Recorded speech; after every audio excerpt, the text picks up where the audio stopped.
The next concept that divides collectivism from individualism has to do with the way that people are treated under the law. Individualists believe that no two people are exactly alike, and that each one is superior or inferior to others in a huge variety of ways, but that under the law, they should all be treated equally. Collectivists believe that the law should treat people unequally in order to bring about desirable changes in society. They view the world as tragically imperfect. They see poverty and suffering and injustice, and they conclude that something must be done to alter the forces that have produced these effects. They think of themselves as social engineers who have the wisdom to restructure society to a more humane and logical order. To do this, they must interfere in the affairs of men at all levels and redirect their activities according to the master plan. That means they must redistribute wealth and use the police power of the state to enforce prescribed behaviour.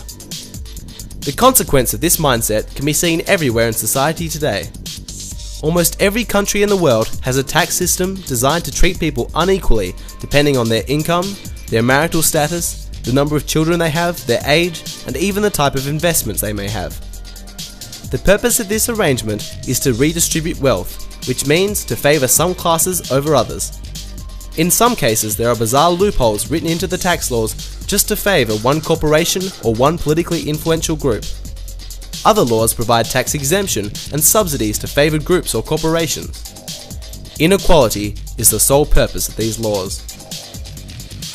In the realm of social relationships, there are laws to establish racial quotas, gender quotas, affirmative action initiatives, and to prohibit expressions of opinion that may be objectionable to some group or to the master planners. In all of these measures, there is an unequal application of the law based on what group or class you happen to be in or on what opinion you hold. We are told that all of this is necessary to accomplish a desirable change in society, and yet, after more than 100 years of social engineering, there is not one place on the globe where collectivists can point with pride and show where their master plan has actually worked as they predicted. Let us use an example of a basketball league, where some of the teams were forced during the last season to play with one arm tied behind their backs, while others could play without constraint.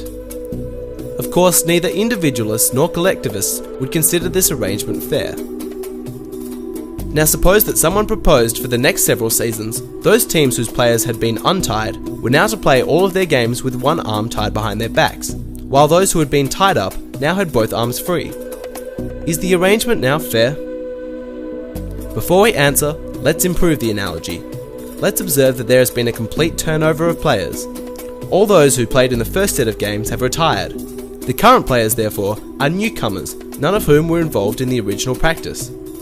Let's ask again, is the arrangement now fair? It is important to identify one crucial premise in this example. It identifies the players as individuals, rather than members of a collective team. Let us use a more contemporary example of groups who, historically, have had the rules of the game biased against them, such as the indigenous peoples of Australia and Canada or the Native Americans of the United States. Their struggle has been against the racism and inequality that inhibits their opportunities. Both collectivists and individualists would agree that the rules of the game need to be changed so that they can play with both hands untied. But what would we say if collectivists went even further and changed the rules so that the ancestors of native people were guaranteed employment, given welfare payments, or even made exempt from paying taxes just because they belong to the group, regardless of how well off the individual may be?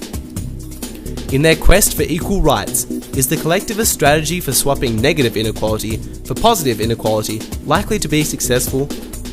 The individualist believes that this path breeds further resentment as it continues the fostering of a society that only sees each other as members of groups, eternally different and forever struggling for preferential treatment under the law at the expense of others. There have been many books written about the collectivist utopia, but they have never materialized in the real world.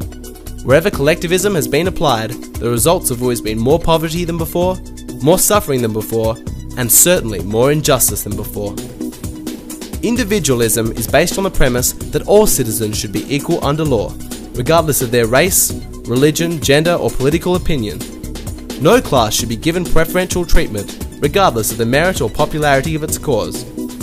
To favour one class over another is not equality under law. In the final part of this series, we explore the proper role of government. We look at the difference between an individualist and a collectivist state and where each government will take its society.